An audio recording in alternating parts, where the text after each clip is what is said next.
আচ্ছা, আমার স্ক্রিন কি দেখতে পাচ্ছেন আপনারা? হ্যাঁ। গুড। আচ্ছা, এখন আমরা মোটামুটি ইংলিশ বাংলা ইংলিশ টাইপের ব্যাপারে যেহেতু আপনারা আছেন, আপনাদের কিছু বিষয়টা একটু শেয়ার করলাম। আচ্ছা, এখন আজকে আমরা যেটা করব সেটা হচ্ছে একটা দেখব যে আমরা এখানে ওয়ার্ডের যে ক্লাসগুলো করি সেটা হচ্ছে একটা একটা করে আমরা অ্যাসাইনমেন্ট করি। তো আজকে আমরা একটা সহজ কাজ করব, সেটা হচ্ছে সিম্পল যে বায়োডাটা করি আমরা বিভিন্ন গুরুত্বপূর্ণ কাজে, সেই বায়োডাটাটা আমি নর্মালি করব, আপনারা একটু ভালো করে দেখবেন। তো দেখতে দেখে যদি এমন হয় যে আপনাদের প্রবলেম হচ্ছে, একটু মনে রাখবেন আমার কাজটা শেষ হওয়ার পর কোশ্চেন করবেন।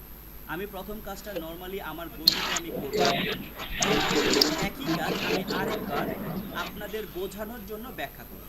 ঠিক আছে, আপনারা একটু দেখেন।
আপনারা আশা করি সবাই দেখেছেন যে আমি কিভাবে ট্যাগটা করেছি। তো শুরু থেকে এই জি স্যার। পর্যন্ত আমার যে ইনফরমেশনগুলো দরকার আমি কি করেছি শুরু থেকে প্রথমে পেজ লেআউটে গিয়েছি, পেপার সাইজে গিয়েছি এবং এখান থেকে আমি A4 সাইজ পেপার নিয়েছি, অর্থাৎ ইন্টারন্যাশনাল স্ট্যান্ডার্ড যেই সাইজটাতে আমরা বিভিন্ন রকম অ্যাপ্লিকেশন লিখি, সিভি লিখি, সেটা হচ্ছে A4 সাইজ। এই পেপার সাইজটা নিয়েছি। এরপর আমরা কি করলাম, ওরিয়েন্টেশনে গেলাম যে আমরা পেপারটাকে লম্বালম্বি ব্যবহার করব নাকি আড়াআড়ি ব্যবহার করব। আমরা লম্বালম্বি ব্যবহার করব, তাই পোর্ট্রেট সিলেক্ট করেছি। সাধারণত বাই ডিফল্ট পোর্ট্রেটই থাকে। আর আমরা মার্জিনে গিয়ে কি করলাম, আমরা মার্জিনে গিয়ে margin top bottom left right margin 1 ইঞ্চি সিলেক্ট করে দিলাম, যাতে আমার ডকুমেন্ট ডেকোরেশনে কোনো প্রবলেম না হয়। এরপর আমরা হোম ট্যাবে গিয়ে Ctrl+A দিয়ে সিলেক্ট করে আমরা এখান থেকে টাইমস নিউ রোমান ফন্টটা সিলেক্ট করলাম, কারণ এই ফন্টেই আমি পুরো কাজটা করব। এরপর আমি কি করলাম, এখান থেকে 14 ফন্ট সিলেক্ট করে দিলাম। এরপরে আমরা পুরোটাকে লেফট অ্যালাইনে রেখে, পুরো কাজটা লেফট অ্যালাইনে রেখে যেটা যখন দরকার আমি টাইপ করা শুরু করলাম, পুরোটা শুরু থেকে শেষ পর্যন্ত টাইপ করলাম। এরপর আমরা অফিস বাটনে ক্লিক করলাম এবং ফাইলটাকে সেভে ক্লিক করে কি করলাম, আমাদের ডেস্কটপ সিলেক্ট করে দিলাম যে আমি ডেস্কটপে ফাইলটা সেভ করতে চাই। এবং ডেস্কটপে আমি ফাইলটার নাম লিখলাম, প্রথমে আমি আমার নামে, কারণ এটা আমার সিভি। এরপর আমি কয়েকটা ইকুয়াল দিলাম যাতে আমার বুঝতে সুবিধা হয় যে এটা আমার কি ফাইল। এই 3টা সেকশন করেছি আমি এই টোটাল নামটার করার ক্ষেত্রে। অর্থাৎ ফাইল নামকরণ করার ক্ষেত্রে যদি আমরা এইভাবে 3টা সেকশন করি, অর্থাৎ আজিম 2টা ড্যাশ দিয়ে সিভি 2টা ড্যাশ দিয়ে আমার ডেট, তাহলে এই রকমের যদি আমার আরও 10টা ফাইল থাকে, আমি যে কোনো ফাইলের দিকে তাকালে বুঝতে পারবো যে এই ফাইলটা কার, ফাইলটাতে কি আছে এবং ফাইলটা কত তারিখে তৈরি হয়েছে। এটা ফাইল ম্যানেজমেন্টের একটা নিয়ম। তো আমরা এইভাবে করে যদি আমাদের সমস্ত ডকুমেন্টগুলো শুরু থেকে সমস্ত ফাইল এইভাবেই সেভ করি, তাহলে আমাদের ফাইল খুঁজে পেতে কষ্ট হবে না এবং ফাইল শর্টিং করতেও কষ্ট হবে না। ঠিক আছে, দেন আমরা কি করলাম, সেভে ক্লিক করলাম, এটা ডেস্কটপে সেভ হয়ে গেল। কিভাবে সেভ হলো আমরা দেখি, আমরা ডেস্কটপে চলে যাই। আমরা ডেস্কটপে এসেছি, এই যে আমাদের আজিম সিভি 2009 ফাইলটা এখানে আছে। এখন এরকম একটা ফাইল আমরা একটু ভেতরে রাখি, কেন আমরা এইভাবে ড্যাশ ড্যাশ দিয়ে করলাম। আমরা ডিজাইন আলিফ এই ফাইলটার ভেতরে এসে এখানে আমরা সবগুলোকে লিস্ট আকারে ভিউ করি, লিস্ট আকার। এইখানে আমরা কন্ট্রোল ভি দিয়ে ফাইলটাকে পেস্ট করলাম। এখন কন্ট্রোল ভি দিয়ে যখন আমরা এখানে ফাইলটা পেস্ট করলাম, রিফ্রেশ করলাম, এখন দেখেন এখানে অনেক নাম লেখা আছে। এই অনেক নামের মধ্যে যখন আমরা নামগুলোকে এইভাবে করে একটা, এই যে ব্যাকগ্রাউন্ড রিমুভ পোর্টফোলিও, এখানে আমরা কোনো ইকুয়াল দেই নাই, বাট আমরা যখন আজিম ইকুয়াল সিভি ইকুয়াল 29/6/2001 লিখছি, তখন আমরা ফাইলটাকে ইজিলি ডিকটেক্ট করতে পারছি, খুঁজে পেতে পারছি যে এই ফাইলটা হচ্ছে আজিমের, এই ফাইলটা সিভি ক্যারি করছে এবং এই ফাইলটা 29 তারিখে তৈরি করা হয়েছে। ঠিক আছে, এখন এইভাবে করে আমরা ফাইলের নামকরণ করে সেভ করবো। দেন আমরা ফাইলটাকে ডাবল ক্লিক করলাম, ফাইলটা আবার ওপেন হলো। এখন আমরা যেটা করেছি সেটা হচ্ছে টোটাল কম্পোজ করে নিয়েছি, অর্থাৎ আমরা 14 ফন্টে পুরো ফাইলটা কম্পোজ করেছি। আমাদের প্রত্যেক ডকুমেন্টের প্রথম কাজ হবে এইরকম। আমরা যেহেতু এখন 1 পেজের 2 পেজের কম্পোজ করছি বা 1 পেজের 2 পেজের ডকুমেন্ট করব, তখন আমরা এইভাবে করব। অর্থাৎ প্রথম 14 ফন্টে নিয়ে আমরা পুরো কাজটা কম্পোজ করা শুরু করব। আর কম্পোজ করতে গিয়ে আমরা এখানে কিছু নিয়ম ফলো করেছি, যেমন বায়োডাটা, এটা এক লাইনেই থাকবো, এই লাইন এর থাকবে। এখন এই বায়োডাটা এই লাইনে আর কোনো কিছু আসবে না, তাই আমরা কি করেছি, একটা এন্টার দিয়েছি। এন্টার দেওয়ার সাথে সাথে এই যে কার্সার লাফাচ্ছে, এটা নিচের লাইনে চলে এসেছে। আমরা বায়োডাটা লেখার পর এই নিচে একটা লাইন গ্যাপ দিব, অর্থাৎ এই জায়গাটাতেও আমরা কিছু লিখব না, এখানে একটা প্যারাগ্রাফ হবে। অর্থাৎ বায়োডাটা এক প্যারায় থাকবে এবং নেম থেকে ওয়েট পর্যন্ত এটা আরেকটা প্যারাগ্রাফ হবে। তাই আমরা কি করেছি, এখানে একটা এন্টার দেওয়ার পর আবার আরেকটা এন্টার দিয়েছি, যার কারণে কার্সারটা আরও এক লাইন নিচে নেমে গেছে। এরপর আমরা আমাদের ইনফরমেশন টাইপ করা শুরু করলাম। আমাদের নেমের ইনফরমেশন এই সিদ্দিক ফুল স্টপ এখানে এসে শেষ। তাই আমরা কি করলাম, এখানে আবার একটা এন্টার দিলাম। এখানে আবার একটা এন্টার দেওয়ার সাথে সাথে আমার কার্সারটা নিচের লাইনে চলে আসলো এবং আমি এই লাইনে পুরো কম্পোজটা শুরু করলাম। এই লাইনের পুরো কম্পোজটা যেখানে শেষ হয়েছে সেখানে আমরা ফুল স্টপ দিয়ে আবার একটা এন্টার দিলাম। কিন্তু পার্মানেন্ট অ্যাড্রেসটা লিখতে গিয়ে আমরা লিখেছি ভিলেজ, এইটা পোস্ট অফিস, এটা পুলিশ স্টেশন, এইটা আমরা কমা দিয়ে কিন্তু পরের ডিস্ট্রিক্ট মুন্সিগঞ্জ এটা কিন্তু এন্টার দিয়ে লিখিনি, এটা আমরা এখানেই একটা স্পেস দিয়ে লিখেছি, বাট শব্দটা অটোমেটিক্যালি নিচে চলে আসছে। লাইক এই যে এটার মতো, অর্থাৎ I have been working as a professional IST support executive on US software limited for 3 years from 2000 to 2003। এই পুরো লেখাটা লিখতে গিয়ে এমন করি নাই যে ইউএস সফটওয়্যারের এখানে এসে আমরা একটা এন্টার দিয়েছি, এরকম কিন্তু করিনি। আমরা পুরো লাইনটা কন্টিনিউ লিখে গিয়েছি, যেখানে লেখা শেষ সেখানে অটোমেটিক্যালি নিচের লাইনে চলে আসছে। বিষয়টা এইরকম। আমরা আরেকবার দেখি, লিখলাম the quick brown fox jumps over a lazy dog full stop. আবার লিখি the quick brown fox jumps over a LAZY। দেখেন আমি কন্টিনিউ লিখে গেছি কিন্তু লাইনটা অটোমেটিক্যালি নিচে চলে আসছে, DOG। আবার যদি আমরা এভাবে করে কন্টিনিউ আমরা শব্দ লিখতে থাকি, জাস্ট অটোমেটিক্যালি নিচের লাইনে চলে আসবে। এটাকে বলে প্যারাগ্রাফ রাইটিং। তো প্যারাগ্রাফ রাইটিংয়ের সময় আমরা কোনো রকম এন্টার দিব না। প্যারাগ্রাফ যেখানে শেষ হবে সেখানে আমরা একটা এন্টার দিব, আবার একটা এন্টার দিয়ে নতুন প্যারাগ্রাফ শুরু করব। এভাবে করে কন্টিনিউ টাইপ করতে থাকবো। আমাদের নতুন কোনো পেজ নেওয়ার দরকার নেই, নতুন লাইনে যাওয়ার দরকার নেই। সে কম্পিউটার তার অটোমেটিক্যালি লাইন ক্রিয়েট করে নিচের দিকে যেতে থাকবে। আমাদের প্যারাগ্রাফ যেখানে শেষ হবে সেখানে আমরা আবার 2টা এন্টার দিয়ে আবার নতুন প্যারাগ্রাফ শুরু করব। আশা করি আমরা বুঝতে পেরেছি যে আমরা ডাটা এন্ট্রিটা কিভাবে করব। বুঝতে পেরেছি? এখানে কোনো কোশ্চেন আছে? না স্যার। ওকে, আচ্ছা, এখন আমরা কি করেছি এখানে দেখেন, আমরা পুরোটা কম্পোজ করে সেভ করে ফেলেছি। এখন কিন্তু আমরা কোনো ডেকোরেশন করিনি। এখানে যে ফাইলটা আছে এই ফাইলটা যদি আমরা এই অবস্থাতেই প্রিন্ট আউট করে সাবমিট করে দিই, যে অবস্থা আছে, তাতে আমাদের ডাটা কিন্তু চলে গেল, আমাদের ইনফরমেশনে কোনো প্রবলেম নাই, কারণ আমরা পুরো ইনফরমেশন সঠিকভাবে ইনপুট করেছি। এটা দিলেও হবে, কিন্তু এটাকে যদি আমরা একটু ডেকোরেশন করে দিই তাহলে দেখতে ভালো লাগবে। এই ডেকোরেশনের জন্য আমাদের কমেন্ট শিখতে হয় যে আমরা বায়োডাটাটাকে মাঝখানে কীভাবে আনবো।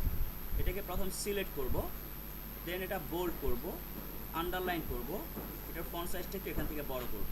তাহলে আমরা কি করলাম, প্রথম এটাকে এখান থেকে ক্লিক করে ধরে মাউস দিয়ে ড্র্যাগ করে নিয়ে আসলাম, সিলেক্ট হয়ে গেল। এটা সিলেক্ট করা বা ব্লক করা বলে। দেন আমরা বি, এই যে এখানে বি দেখা যাচ্ছে হোম ট্যাবের মধ্যে, এই বিতে ক্লিক করলে এটা বোল্ড হচ্ছে। এখানে ইউ দেখা যাচ্ছে, ইউ এর উপরে ক্লিক করলে যতটুকু সিলেক্ট করেছি ততটুকু আন্ডারলাইন হয়ে যাচ্ছে। আমরা যদি এখান থেকে ফন্ট গ্রো হয় যেটা, এইটা দিয়ে 2-3টা ক্লিক করি তাহলে এখানে ফন্ট সাইজটা 22 হয়ে গেছে এটা।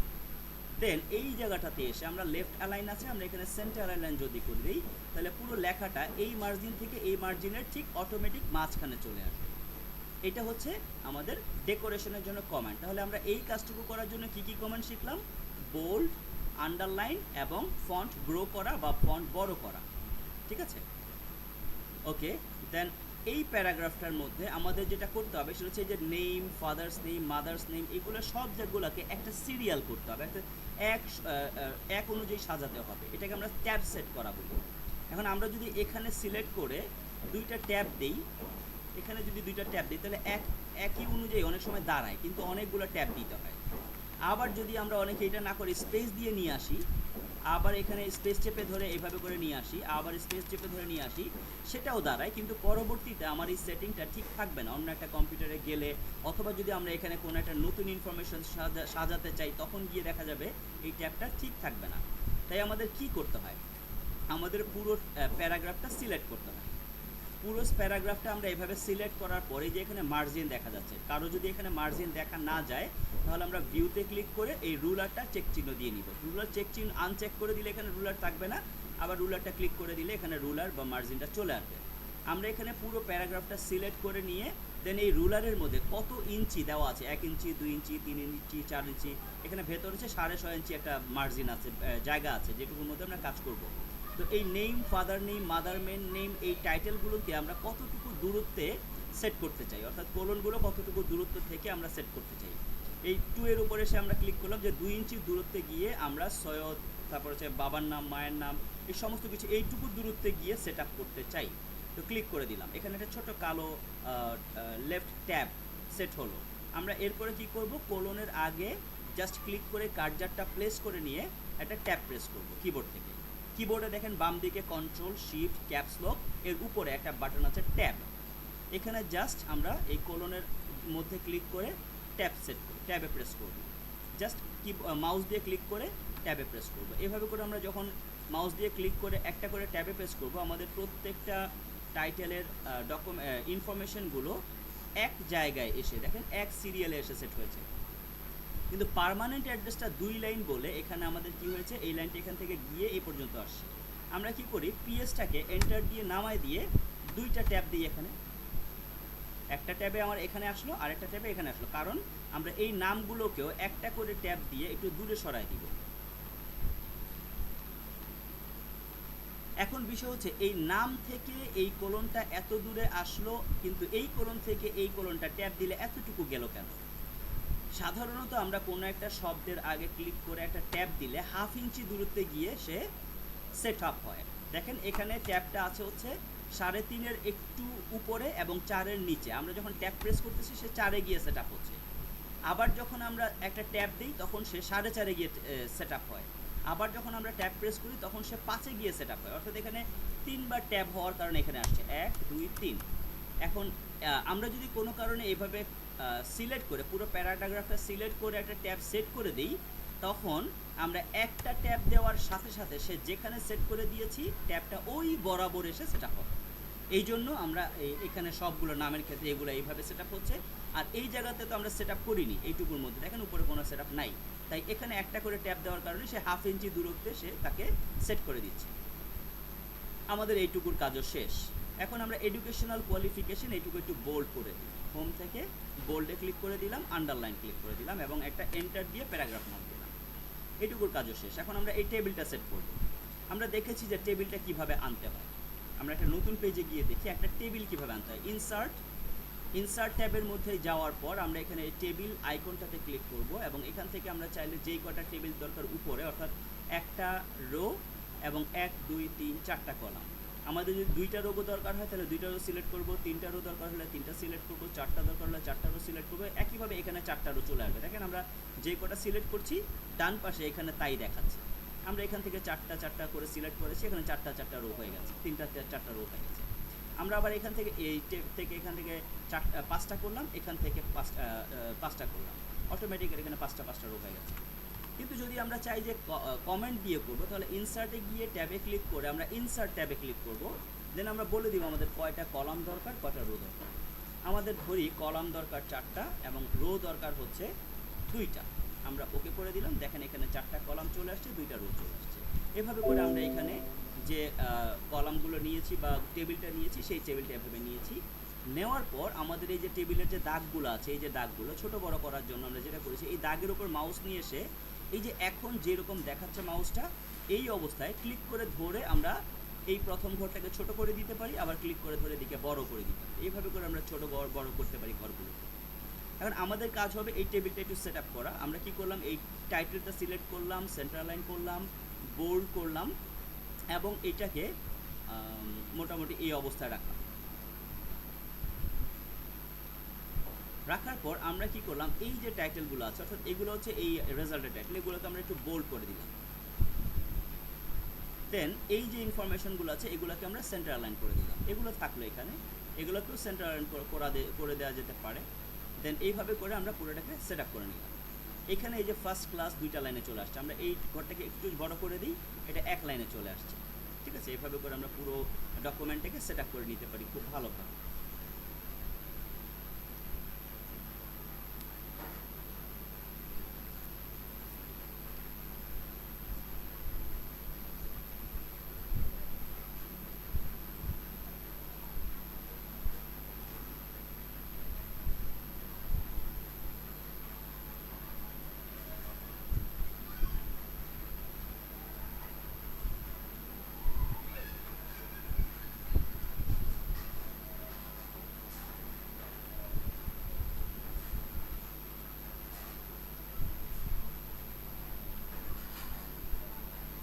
এরপর আমরা এক্সপিরিয়েন্সকে বোল্ড করলাম, আন্ডারলাইন করলাম। এইখানে একটা বিষয় আছে, এখানে হচ্ছে এই যে 1 এবং লিমিটেড, এইটুকুর মধ্যে একটা বিষয় চলে আসছে যে 1 এর নিচে লিমিটেড চলে আসছে। আমরা কি করলাম, এখানে একটা ট্যাব দিলাম, এখানে একটা ট্যাব দিলাম। এই দুইটা লাইনকে সিলেক্ট করে কন্ট্রোল টি প্রেস করলাম। তাতে কি হলো, 1 বিষয়টা এখানে রইলো, 2 বিষয়টাও এখানে রইলো, বাট লেখাটা এখানে একটা ট্যাব হিসেবে ইনডেন্টিং তৈরি হয়। এখন আমরা দেখি আমাদের পুরো ডকুমেন্টটা কিন্তু সাজানো হয়ে গেছে।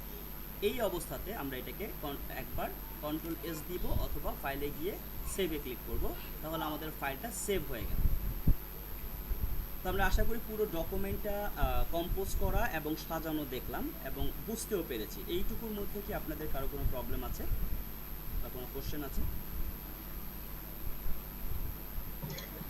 না, কোশ্চেন নাই। হ্যাঁ, কিছু আমার একটু প্রবলেম হয়ে গেছে কি, আমারটা একটু বেশি আপডেট ভার্সন হয়ে গেছে। আমি একটা জিনিস খুঁজে পাচ্ছি না, এই যে উপরে যে স্কেল গুলো আছে, আমারটার মধ্যে স্কেল আমি খুঁজে পাচ্ছি না।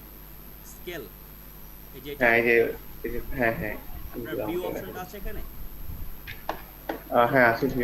হ্যাঁ, ভিউতে দেখেন রুলার আছে কিনা। রুলার আপনার এখানে আছে। হ্যাঁ আছে আছে, পেয়েছি। হ্যাঁ, গুড, ঠিক আছে।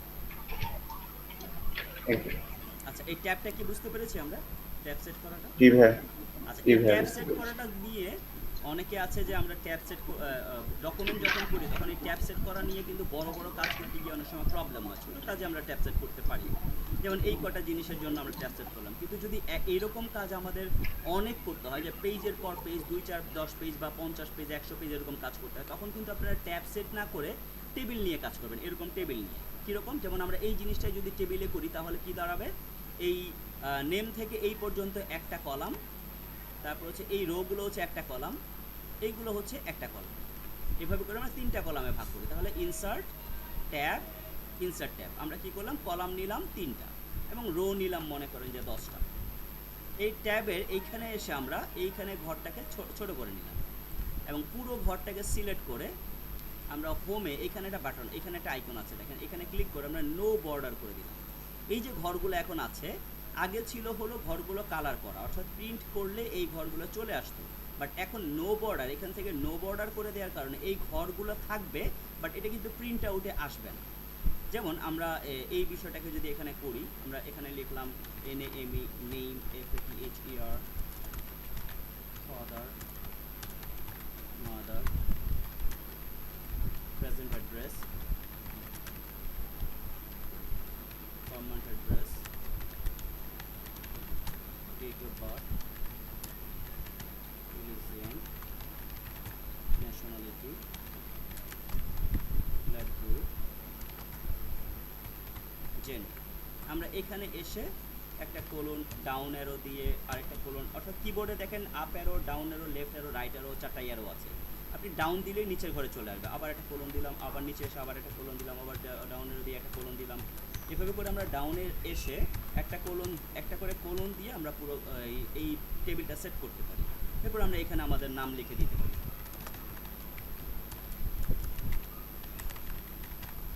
জাস্ট ডাউন অ্যারো দিয়ে আমরা নিচের নামটা লিখে দিতে পারি।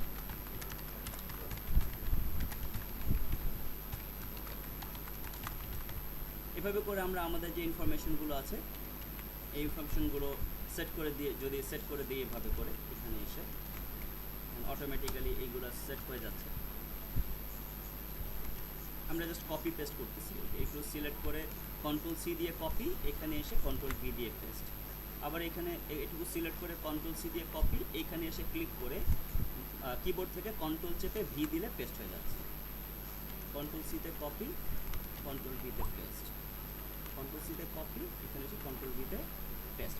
আমি এটা দেখালাম হলো আপনারা চাইলে যদি বড় বড় অফিসিয়াল ডকুমেন্ট হয় যে প্রচুর পরিমাণে এরকম লিস্টিং করতে হয়, আপনি চাইলে এইভাবে করে এই সিস্টেমটাতেও করতে পারেন। তাতে কি হবে দেখেন, আমরা প্রিন্ট প্রিভিউতে দেখি কেমন লাগে। আমরা এখানে গেলাম, প্রিন্টে গেলাম, প্রিন্ট প্রিভিউতে ক্লিক করব, দেখেন প্রিন্ট প্রিভিউতে এইখানেও টেবিল নাই, এখানে কিন্তু টেবিল ছিল, বাট এখানে কোলনটা যেমন দেখাচ্ছে এখানেও কিন্তু কোলন এই একই রকমই দেখাচ্ছে, তাই না? একই রকম দেখাচ্ছে, কারণ হচ্ছে যে আমরা এখানে টেবিলটা দিয়ে টেবিলটাকে হাইড করে দিয়েছি, টেবিলটা প্রিন্টেড হবে না এরকম বলেছি। আপনি টেবিলের ভেতরে যে দাগগুলো হবে এগুলো নো বর্ডার হয়ে যাও, বর্ডার দরকার নেই, বা টেবিলটা থেকে যাও। আমরা টেবিলটা রেখে পুরো টেবিলটার মধ্যে ইনফরমেশনগুলো ইনপুট করে দিয়েছি। তো আপনারা যদি বড় টাইপের কোনো ডকুমেন্ট বা বিগ ডিল কোনো ডাটা এরকম ইনপুট করতে চান, তখন এরকম টেবিল করে করলে আপনাদের কাজটা খুব সহজ হয়ে যাবে এবং আপনাদের কাজের মধ্যে কোনো প্রবলেম থাকবে না, সেট আপে কোনো প্রবলেম থাকবে না, যে কোনো জায়গাতেই আপনি কাজগুলো খুব ইজিলি ব্যবহার করতে পারবেন, এবং আমরা সাধারণত তাই করি। আশা করি বুঝতে পেরেছেন আপনারা সবাই, রাইট? আচ্ছা, তারপরে এই যে বোল্ড, ইটালিক এবং আন্ডারলাইন, বুঝতে পেরেছেন না? বোল্ড করা, আন্ডারলাইন করা এবং হচ্ছে ফন্টটা বড় করা। তাহলে আমরা একটু বোল্ড করা, যেমন মনে করি BOLD, বোল্ড, আর হচ্ছে REGULAR, রেগুলার। আমরা একটু বোঝার চেষ্টা করি জিনিস দুটো কি। বোল্ড মানে হচ্ছে আমরা কিবোর্ড থেকে যদি করি CTRL Ctrl+B, এটা দিলে এটা হচ্ছে শর্টকাট, ঠিক আছে? আমরা যদি এইটা প্রেস করি Ctrl+B তাহলে বোল্ড হবে।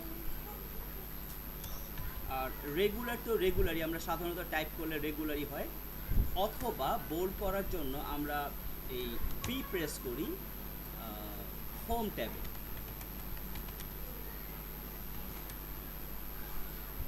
ঠিক আছে, এখন এই যে এখানে যে বি আইকনটা দেখা যাচ্ছে, এখানে বোল্ড ক্লিক করলে বোল্ড হবে। বোল্ডটা কি জিনিস, আমরা সিলেক্ট করে বিতে প্রেস করলে এই লেখাটা আর এই লেখাটার মধ্যে একটু পার্থক্য আছে। কি পার্থক্য? এই লেখাটা দেখতে একটু মোটা সোটা, স্বাস্থ্যবান, আর এটা স্বাস্থ্যবান না, মোটামুটি রেগুলার, অর্থাৎ পাতলা যেটাকে বলে। তো এই বিষয়টাই হচ্ছে বোল্ড এবং রেগুলারের মধ্যে পার্থক্য। আবার একই বিষয় যদি আমরা লিখি ITALIC, ইটালিক কি? ইটালিকের শর্টকাট হচ্ছে CTRL+I, ইটালিকটা হচ্ছে সিলেক্ট করার পর আপনি যদি আইতে ক্লিক করেন এটা একটু বাঁকা হয়ে যায়, এটাকে বলে ইটালিক করা। আর বোল্ড ইটালিক কি, কন্ট্রোল প্লাস বি এবং আবার কন্ট্রোল প্লাস আই, এটা সিলেক্ট করে বোল্ড ইটালিক। এবং আপনি যদি এইটাকে আবার সিলেক্ট করে আবার আন্ডারলাইন করেন তাহলে বোল্ডও হলো, ইটালিক হলো, আন্ডারলাইনও হলো। CTRL plus U, control plus U হচ্ছে আন্ডারলাইন।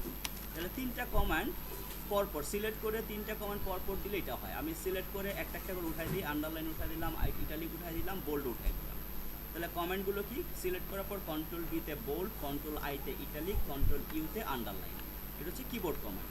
আর নর্মালি সিলেক্ট করার পর এখান থেকে বোল্ডে ক্লিক করে বোল্ড হবে, আইতে ক্লিক করলে ইটালিক হবে, ইউতে ক্লিক করলে আন্ডারলাইন হবে। আশা করি আপনারা বুঝতে পেরেছেন এই বিষয়গুলো, ঠিক আছে? আচ্ছা, আরেকটা বিষয় হচ্ছে এই যে ঘরগুলো আমরা ঘরের মাঝখানে সেট করলাম, এটা হচ্ছে প্রথমে লেফট অ্যালাইন থাকে, অর্থাৎ ঘরের বাম দিক থেকে লেখাগুলো হয়।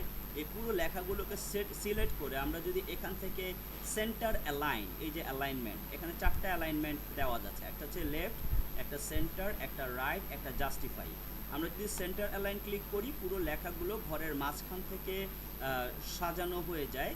যদি রাইটে ক্লিক করি এই লেখাগুলো ডান দিক থেকে সাজানো হয়, বাম দিকে লেখা আসতে থাকে। এবং যদি লেফটে ক্লিক করি তাহলে লেখাগুলো বাম দিক থেকে লেখা শুরু হয়, ডান দিকে সাজতে থাকে, অর্থাৎ লেফট অ্যালাইনমেন্ট বলি আমরা। তো আমরা এখানে সেন্টার অ্যালাইন করেছি একটা কমান্ড দিয়ে। এটা শর্টকাট কমান্ড হচ্ছে কন্ট্রোল প্লাস ই। আর লেফট অ্যালাইন হচ্ছে control plus L. Right align হচ্ছে control plus R. Justify command হচ্ছে কন্ট্রোল প্লাস জে। জাস্টিফিকেশন বিষয়টা আমরা পরবর্তীতে একটা ক্লাসে দেখব কি জিনিস। তাহলে control E, control L, control R. আরেকটা জিনিস আমরা দেখেছিলাম কপি পেস্ট। কপির কমান্ড হচ্ছে কন্ট্রোল প্লাস সি, আর পেস্ট হচ্ছে কন্ট্রোল প্লাস বি। কপি করলে কি হয়, যে জিনিসটা, যে মনে করি আমরা এই তিনটা জিনিসকে কপি করব, এটা মাউসের রাইট ক্লিক করে কপি করলাম, এটা কিবোর্ড থেকে দিতে হলে কন্ট্রোল সি, আমরা কপি করলাম, মাউসের রাইট ক্লিক করে কপি করে ফেললাম। এখন এখানে এসে আমরা চাচ্ছি এই তিনটা জিনিস আবার এখানে দিব, তাহলে মাউসের রাইট ক্লিক করে পেস্ট করে দিলাম। তাহলে এই তিনটা জিনিস যেখানে ছিল সেখানে আছে, আবার আরেকটা জায়গায় এসে পেস্ট হলো, ডুপ্লিকেট তৈরি হলো। এটাকে বলে কপি করা। এবং পেস্ট করা মানে হচ্ছে আরেকটা জায়গায় গিয়ে সেটাকে রাখা। আর আমরা যদি চাই যে কাট করে দিব, একটা আছে কাট করা, এই যে এখানে একটা বিষয় আছে, এটা সিলেক্ট করে মাউসের রাইট ক্লিক করে আমরা করলাম কাট করা মানে হচ্ছে যেখানে ছিল সেখান থেকে কেটে যাবে, এমন মেমোরিতে থেকে যাবে। আমরা যেখানে এসে পেস্ট করতেছি সেখানে গিয়ে পেস্ট করলে সেখানে আবার চলে আসবে, এটা হচ্ছে পেস্ট করা, ঠিক আছে? এটা হচ্ছে কাট, কপি এবং পেস্ট। তারপরে এই বিষয়গুলো বাসাতে নিজের এই যেই ফরম্যাটটা দেখালাম এই ফরম্যাটের একটা বাংলা সিভি, একটা ইংরেজি সিভি তৈরি করেন। ইংরেজি সিভি তৈরি করে ঠিক এই অবস্থাতে সাজানোর চেষ্টা করেন, যে একটা করবেন টেবিল দিয়ে, একটা করবেন ট্যাব দিয়ে, এবং এইভাবে করে এডুকেশনাল কোয়ালিফিকেশন সাজাবেন, এক্সপিরিয়েন্সের একটা অংশ দিয়ে আপনারা পুরো পেজটা একটা অংশ সাজাবেন। আমরা দুইটা সেট আপ দেখি। এখানে একটা অংশ হবে হচ্ছে টেবিল ছাড়া,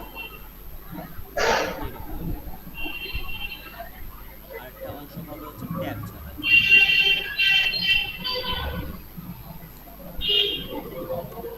তাহলে আমরা দুই রকমের সিভি দেখলাম, যেটার ইনফরমেশনগুলো টেবিল দিয়েও করা যায়, ট্যাব দিয়েও করা যায়। একই সিভি কিন্তু আমরা করেছি দুই পাশে। বোঝা গেছে না? জি স্যার। ওকে, তাহলে আপনাদের এই বিষয়টাতে কোনো প্রবলেম আছে? না ভাই। তাহলে প্রবলেম না থাকলে আপনারা এটা প্র্যাকটিস করেন। কালকে ইনশাল্লাহ আমরা সেম টাইমে আবার এই অ্যাসাইনমেন্ট নিয়ে একটু ক্লাস করবো, এবং তখন যদি আপনাদের কোনো প্রবলেম থাকে এটা প্র্যাকটিস করতে গিয়ে নোট ডাউন করবেন এবং আমাকে জানাবেন, ঠিক আছে? জি অবশ্যই। ধন্যবাদ, সবাই ভালো থাকবেন। আসসালামু আলাইকুম। আজকে কি এখানে শেষ করবো? হ্যাঁ, এখানে শেষ করুন। জি ভাই, আসসালামু আলাইকুম। আসসালাম।